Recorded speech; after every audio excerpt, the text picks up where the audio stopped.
we have the local traveller accommodation consultative committee, and I have sat on that committee probably for over 20 years now and been through, I think we're on our 5th plan at this stage now as well. I've also sat for a number of years on the traveller interagency group.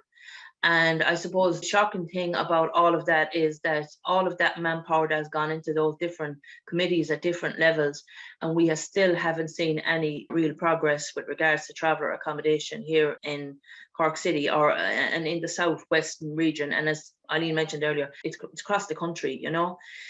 So I suppose I'm just going to talk to you a little bit about some of the barriers that families are facing here on the ground. We're working very closely with a large number of traveller families that we would consider hidden homeless, you know. I suppose it's very tough when our organisation considers some of the families that are doubling up on sites.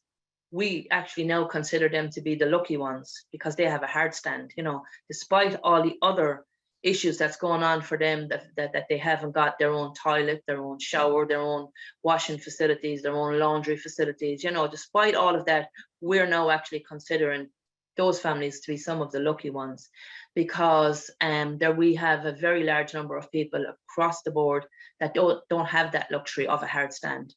We have a number of those that may have parents that may have owned their own home and may have space in the back of that home for a trailer or 2 trailers. In some cases, we work with families where there's 4 or 5 trailers in the back of their parents' home, still all using the one facilities. And you can imagine the stress that can have on families at different times.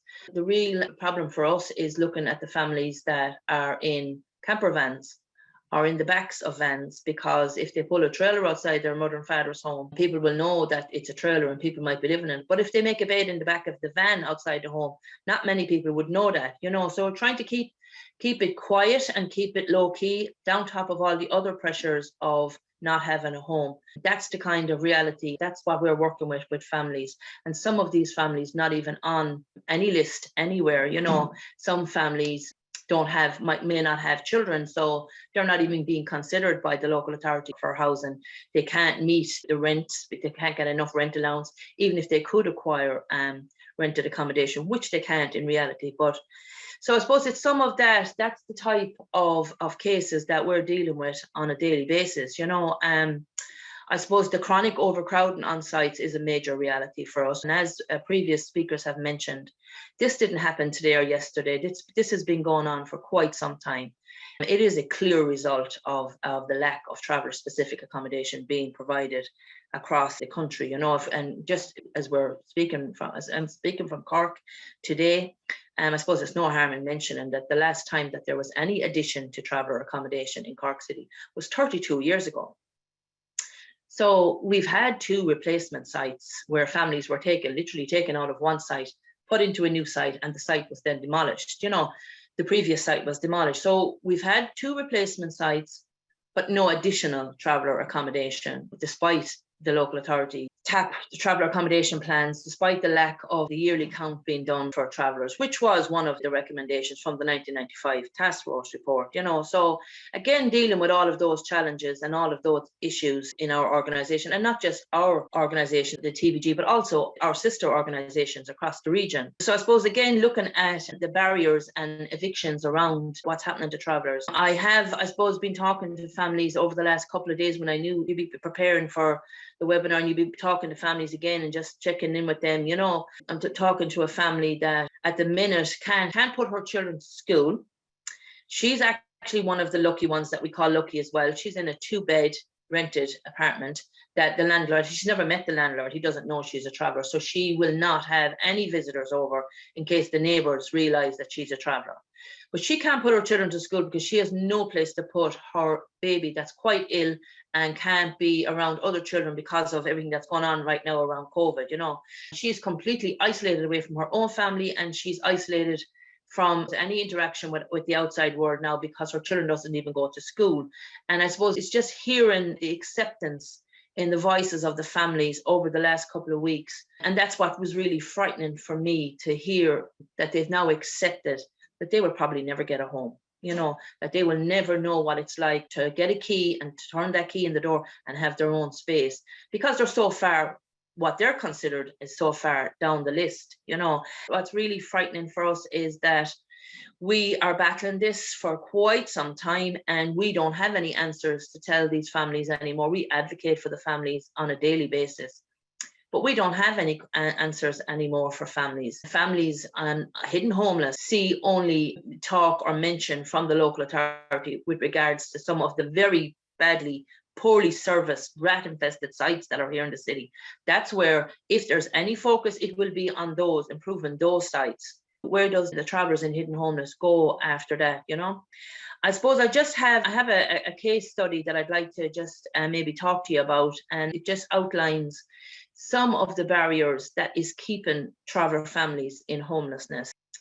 Okay, so this is a letter from the local authority to a family in 2011, and it tells the family that they are being accepted on the housing list, that they're on a list, basically. You know, it's back in 2011.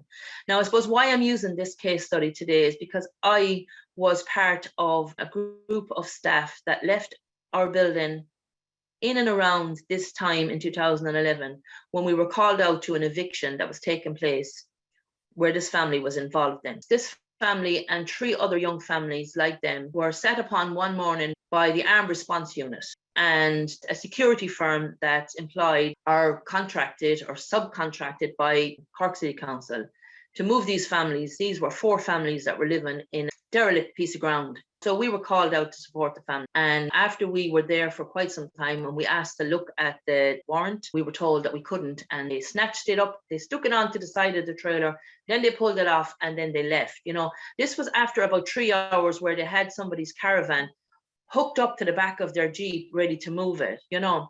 So this family we then went on to refer these families, because that's what we were told to do by the local authority.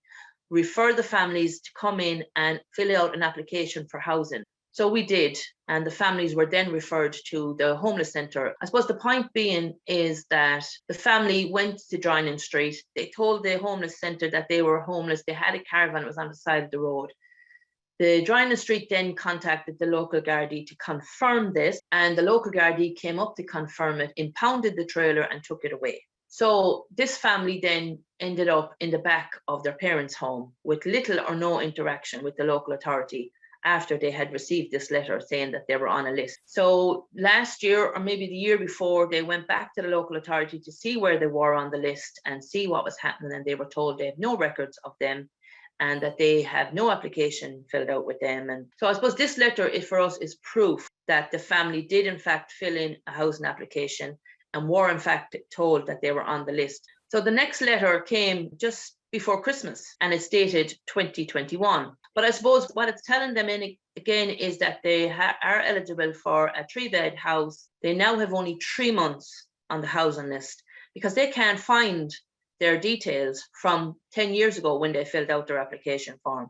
And they couldn't be contacted according to the local authority over the last couple of years because they didn't have no fixed address, you know. So we have a family, their oldest boy is now 10, who lives in the back of his parents' home, who has worked very closely with our organisation through group work, men's work, women's work, children's homework clubs for the last 10 years, who have been in receipt of social welfare for the last 10 years, who have records to say that their children were in school for the last 10 years.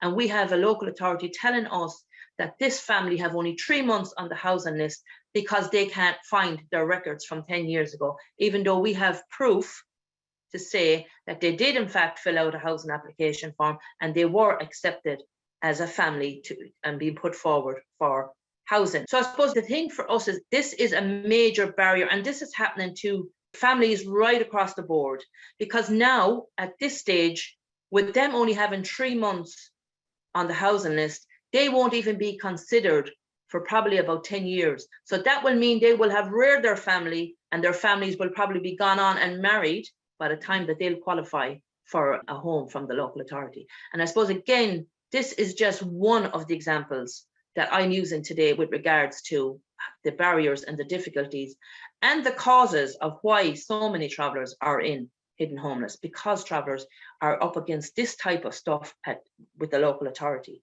And they're just feeling that sense of hopelessness and acceptance, like I mentioned earlier, acceptance now that it's probably never going to happen, you know. So I suppose the need for local and national supports is dire right now at the minute. We need people to start listening to us, and we need people to take action and help and support in any way that they can to get this off the ground, because I don't see any way out right now for these families other than the fact of accepting that this is what their life will be. And I suppose, again, looking at the root causes of the very high levels of mental health within the community, the very high levels of drug and alcohol within the community. And we believe that, again, accommodation is the root cause for all of these going forward.